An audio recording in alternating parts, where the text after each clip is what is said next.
Primero que todo, darles las gracias a todas y todos ustedes que nos acompañan hoy. Creo que el éxito de este tipo de congresos está en la asistencia de todos y cada uno de ustedes, a quienes les robamos unos minutos de sus familias, pues para que nos pongan un poquito de atención y compartan con nosotros experiencias en este tema que amamos tanto, que es el derecho civil y comercial. En un agradecimiento a todos ustedes por su presencia y evidentemente un honor compartir con una mesa tan privilegiada de personas a quienes aprecio tanto, a don Álvaro Hernández, quien no solo ha sido mi profesor, mi maestro de tesis, inclusive de maestría, don Cristian Quesada, un excelente compañero y un excelente amigo tanto de universidad como de juzgado, y ni qué decir de don Manuel Hernández allá a la izquierda, con quien el primer día que ingresé al Poder Judicial pues me tocó compartir como auxiliares judiciales allá en el Juzgado Civil de Heredia, y nos ha unido una amistad, ya casi no voy a decir los años para que no nos calculen, pero sí son bastantes. Entonces, agradecerle también especialmente a doña Vilma Mesén, de la Junta Directiva del Colegio de Abogados, y a don Eduardo Rojas por hacerse presente, y evidentemente a don Eduardo Calderón por el apoyo a este congreso. Agradecerle a la Comisión de Derecho Civil y Comercial por la organización de este congreso tan exitoso, y evidentemente a la Comisión de Abogado Joven, que hace un esfuerzo grandísimo para que todos estemos hoy acá. Muchísimas gracias, y a lo que vinimos, como dicen en el fútbol. Básicamente mi intervención va a tratarse un poquito sobre las tercerías. Cuando nosotros iniciamos el estudio del cobro judicial, nos dimos cuenta que a la hora de publicar la ley, esta ley hizo un cambio bastante importante, porque por lo menos nos dio la oportunidad de saber a ciencia cierta qué era una tercería para nuestro derecho procesal. Recordarán ustedes, los que nacieron antes de Italia 90, que cuando nosotros leíamos en el Código Procesal Civil, nos dábamos cuenta que a veces el mismo Código Procesal Civil nos remitía de una tercería a otra, y hasta confusa era, no podríamos determinar cuál era cuál. Inclusive había una lucha y unas tendencias definitivas para tratar de definir a ciencia cierta qué era una tercería de distribución. Cuando uno lee la ley de cobro judicial, por allá del artículo 13, 14, y se empieza a topar las tercerías, se da cuenta que esta ley se dio a la tarea de una manera muy sencilla de explicarnos cuál era el funcionamiento de una tercería en nuestro derecho procesal, porque si bien es cierto, está enfocada dentro de la ley de cobro judicial, como decía don Álvaro, pues estos temas también van más allá. Nos los podemos encontrar en derecho civil, nos los podemos encontrar en ordinarios, lo hemos visto en materia laboral, los que han sido jueces laborales, y entonces esta gama de posibilidades hizo que tomara tanta importancia esta ley de cobro judicial, al menos en el aspecto de tercerías. Claro, como nos ha pasado por ahí cuando andamos por diferentes sedes y nos van a decir, no, mire, es que el cobro judicial dura mucho, resuelve, etc. Pero no es tanto eso, lo que queremos es determinar que efectivamente la figura fue bien tratada, fue bien especificada con ciertas circunstancias importantes que siempre vamos a tomar en cuenta, y que no nos vamos a adelantar tanto porque don Manuel Hernández también nos va a hablar un poquito de la parte jurisprudencial sobre este tema. Básicamente, cuando hablamos de tercerías, nos tenemos que enfocar en dos cosas muy sencillas, y por eso a veces, aquí me gusta hacer este paréntesis, yo a veces no comprendo por qué una tercería es más grande que un principal. A veces tenemos un principal de 20 páginas y tenemos una tercería de 3 tomos, cuando en realidad la tercería tiene que ser muy enfocada y muy fácil. Estamos hablando de dos temas, un tema de admisibilidad y un tema de etapa de conocimiento, en el sentido de que cuando nosotros vamos a determinar la procedencia o no de una tercería, primero tenemos que revisar los requisitos que nos exige el mismo código, la misma ley, y una vez que esos requisitos son cumplidos, determinar la procedencia o no de esta tercería. Ahí hago un resumencito pequeñito de lo que es una tercería de dominio, que necesariamente se va a presentar cuando se alegue tener un dominio sobre los bienes que están embargados y que, como decía don Cristian, pues fueron evidentemente señalados de esa manera en el registro. Recordemos que ahora el juez de cobro judicial y el juez de civil, desde mi punto de vista muy personal, se ha convertido en una especie de registrador, porque nosotros en el juzgado ingresamos al sistema y nos damos a la tarea de inscribir en el tomo y el asiento este tipo de embargos que nos comentaba don Cristian, ya sean preventivos o ya sean en etapa de ejecución. Claro, cuando llevamos a cabo estos embargos, nosotros hacemos la revisión electrónica del estado de estos bienes, pero no necesariamente a veces es a ciencia cierta que nos sucede que se hizo bien este embargo, porque precisamente aparece una persona indicando pues tener ese dominio sobre ese bien. Las tercerías de mejor derecho necesariamente son aquellas que se alegan cuando se pretende tener una preferencia en el pago producto de los bienes en remate, y la tercería de distribución, que en algún momento les comentaba contaba yo que era casi un mito en el Código Procesal Civil, pues acá la Ley de Cobro Judicial le da un poquito más de tratamiento, indicando pues que se interpone cuando un tercero lo que pretende es participar del producto del embargo y en forma proporcional o pro rata pues que le sea cancelado también su crédito. Claro, vamos a ver más adelante que necesariamente se van a necesitar dos requisitos para que esta tercería opere. Necesariamente esta tercería, aquí voy a hacer otro paréntesis pequeñito, les voy a ser muy sincero, son las más escasas o las mínimas que existen. En realidad yo he visto dos en proceso, pero no hemos visto las sentencias finales que corresponden aquí a los compañeros del Tribunal Primero Civil. No es por echarles la bola, pero hay cualquier cosa con ellos. Básicamente entonces, cuando hablamos del procedimiento de tercería, nos habla de un procedimiento incidental. Y un procedimiento incidental que no tenemos que inventar absolutamente nada, que está ahí atrás como lo pueden observar y que es sumamente sencillo. Nosotros presentamos esa demanda de tercería y necesariamente hay que darle una audiencia de 3 días, evidentemente a la contraparte y a los acreedores que estén presentes en el proceso. Además, es importante en esa demanda, ya vamos a ver una serie de requisitos como las pruebas que hay que aportar, y una vez que se está contestada esa tercería, si hay prueba que evacuar, pues se señalará una audiencia y esa audiencia se señala precisamente para el dictado de la sentencia oral, como lo indica la Ley de Cobro Judicial, aunque aquí hacemos un paréntesis en el sentido de que si la única prueba que existe es documental, pues entonces la sentencia podría ser escrita y evidentemente va a tener que ser apelada si no se está de acuerdo por escrito. Vean que si lo vemos a grandes rasgos, este proceso es sumamente rápido. Claro, uno de los problemas principales del Poder Judicial, y yo creo que eso lo sabemos todos, es la primera notificación, o notificarlos a todos. Pero yo les pregunto, normalmente cuando una tercería se interpone, ya todos tienen un lugar señalado. Entonces, por allí no veo yo que pueda existir tanto problema. Sin embargo, en la práctica puede suceder cualquier cosa. Ahora bien, necesariamente, cuando estamos en este tema es importante, y aquí yo siempre hago un señalamiento en cualquiera de nuestras clases, sobre todo en la universidad, en esa parte de la audiencia de 3 días y la contestación. Como ustedes pueden ver, por allí no hay ninguna resolución que diga se tiene por contestada la tercería y por opuesta las... No, si se hace un señalamiento se hará, pero si necesariamente se va a dictar el fallo, una vez contestada la audiencia, procedemos con el fallo. Eso es una cuestión de celeridad. Es allí donde nosotros como operadores de justicia y ustedes como operadores del derecho, los abogados litigantes, tenemos que hacer ese paso de calidad para que esta justicia sea pronta y cumplida. Si estamos en un juzgado que tiene 90.000 asuntos y que tiene 10 jueces, es decir, a 9.000 el juez, y aparte de eso, nosotros inventamos resoluciones que no existen, presento el escrito de contestación hoy, me tienen por contestar a la tercería mañana y en 6 meses me la pasan para fallo, cuando más bien el fallo debe haber estado en 2 semanas.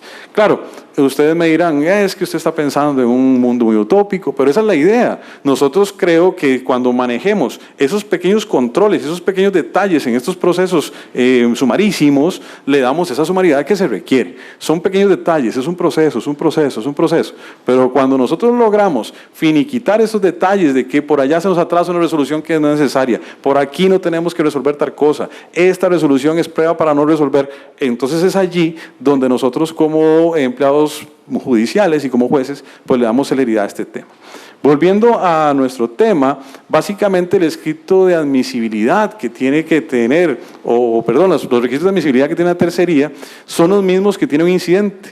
De aquí rescato dos sumamente importantes, evidentemente la prueba y la estimación. No puede ser que hoy en día, en pleno siglo XXI, todavía nos encontremos tercerías, incidentes sin prueba. Necesariamente eso va a generar un rechazo de plano, ¿verdad? Y aparte de eso, ustedes me dirán, bueno, la estimación de una tercería. Como todos ustedes saben, hay juzgados especializados de cobro judicial, pero no en todas las áreas de nuestro país existen. Esta estimación se acostumbra más en aquellos espacios del país en los cuales no existe un juzgado de cobro especializado. Y entonces allí tenemos que determinar por esta vía si va a ser un conocimiento de menor cuantía o de mayor cuantía. Y tal y como lo indica el artículo 14.1 de la Ley de Cobro Judicial, si estos requisitos no se cumplen, pues rechazaríamos la tercería de plano. Allí pueden observar ustedes en esta diapositiva, básicamente que en las tercerías de mejor dominio o de mejor derecho, la prueba que le tiene que asistir para ojalá lograr a favor la resolución es el documento acreditativo de la inscripción. o por lo menos que está pendiente de ese trámite. Y cuando estamos hablando de bienes no registrables, pues el documento auténtico que justifique el derecho del tercero. Y aquí es sumamente importante, de fecha anterior al embargo. Me imagino yo que don Manuel, algo que estuvimos conversando, ahí les dirá algunas excepciones tal vez a la regla por algunas situaciones legales, pero vemos que el requisito esencial o los requisitos esenciales pues están plasmados en la ley. En las tercerías de distribución, básicamente lo que se busca es que el documento pues tenga fecha cierta y que ese documento o esa fecha cierta por lo menos sea de 2 meses antes del embargo, en el que conste una deuda dineraria y además, y esto es sumamente importante, aquella documentación que acredite que existe insuficiencia patrimonial del deudor.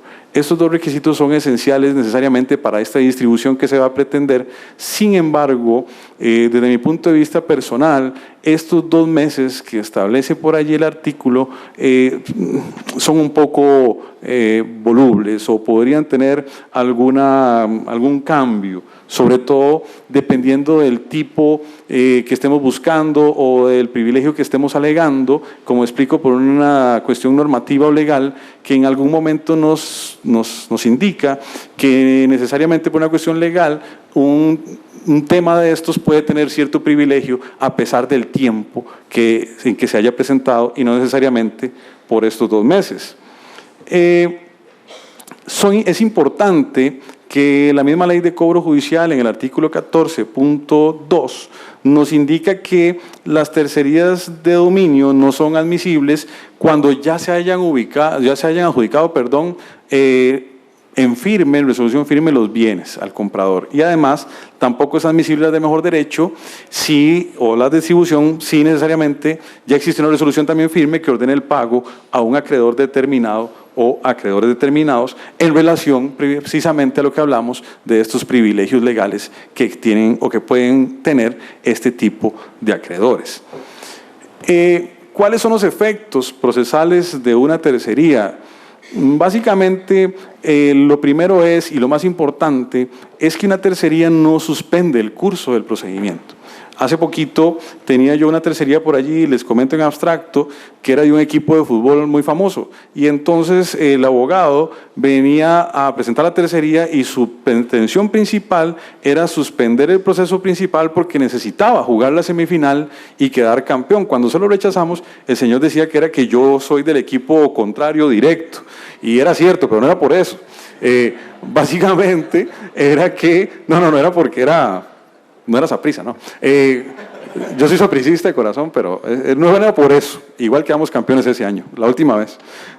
Básicamente, tuvimos que sentarnos y explicarle que necesariamente la tercería no es un proceso que le va a dar suspensión al procedimiento principal. Inclusive la misma ley de cobro judicial establece que a veces el proceso principal se puede terminar y si dependiendo del tipo de tercería, en el caso de la distribución, pues esta tercería continúa. Y entonces por allí tenemos que tener cuidado. También en ese caso de ese equipo de fútbol, ellos nos planteaban el levantamiento de una anotación de demanda por medio de esta tercería. Y yo creo que ya es más que claro que evidentemente este no es el procedimiento para tal efecto. Aquí estamos enfocados exclusivamente en temas de embargo. Ahora bien, si se es de dominio y ya se celebró el remate, pero es importante que esta tercería, si aún está en proceso, pues no se puede dar esa finalización porque estamos sujetos aún a lo que se resuelva la tercería. Pero esto no va a impregnar el hecho de que nosotros pues ya damos por terminado el asunto, sino simplemente celebramos el remate y evitamos aquella práctica innecesaria que existía antes de que me planteaban incidentes de nulidad o me planteaban ese tipo de procesos solo para detener el remate. ¿Cuál es el efecto procesal también de una tercería? Bueno, si es mejor derecho de distribución, el pago que pueda corresponder al tercerista se va a reservar para que le sea entregado en caso de que prospere su pretensión. Por eso les digo que no necesariamente la finalización del proceso principal pues extinguirá la tercería que sigue con su conocimiento. El artículo 17 básicamente nos explica que entonces si la tercería de distribución continúa, este ejecutante se va a convertir, o perdón, esta persona que interpuso la tercería se va a convertir en ejecutante si es la única persona, y si son más, pues el más antiguo será el ejecutante.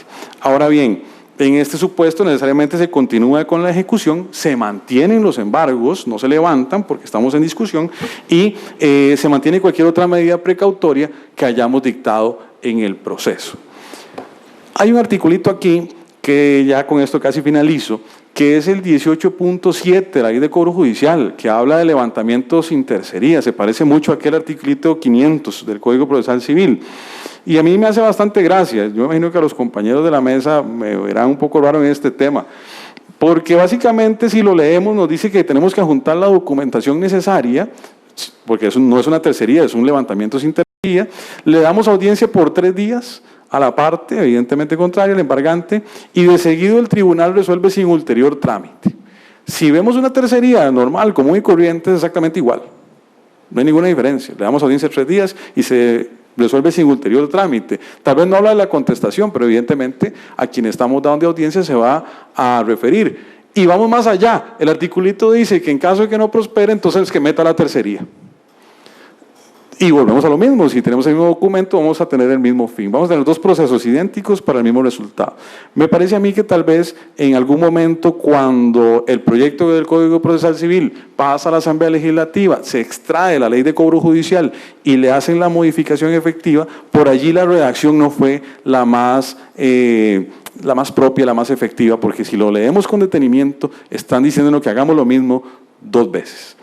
Básicamente, para finalizar, lo que es muy importante es que allí en el último renglón del artículo 31 de la Ley de Cobro Judicial se establece de que dentro de las resoluciones apelables en este tipo de procesos, pues está la que se pronuncia sobre el fondo de tercerías. Evidentemente, cualquier resolución que haya al respecto. Aquí es importante siempre recordar que si es una sentencia oral, pues la apelación tiene que ser en el momento, tiene que ser allí, en el momento que está haciendo la grabación de la audiencia. Si la sentencia es por escrito, entonces tenemos 3 días para hacer la apelación que van a conocer acá los compañeros del tribunal. Ha sido un placer así rapidísimo hablarles y muchas gracias por la asistencia.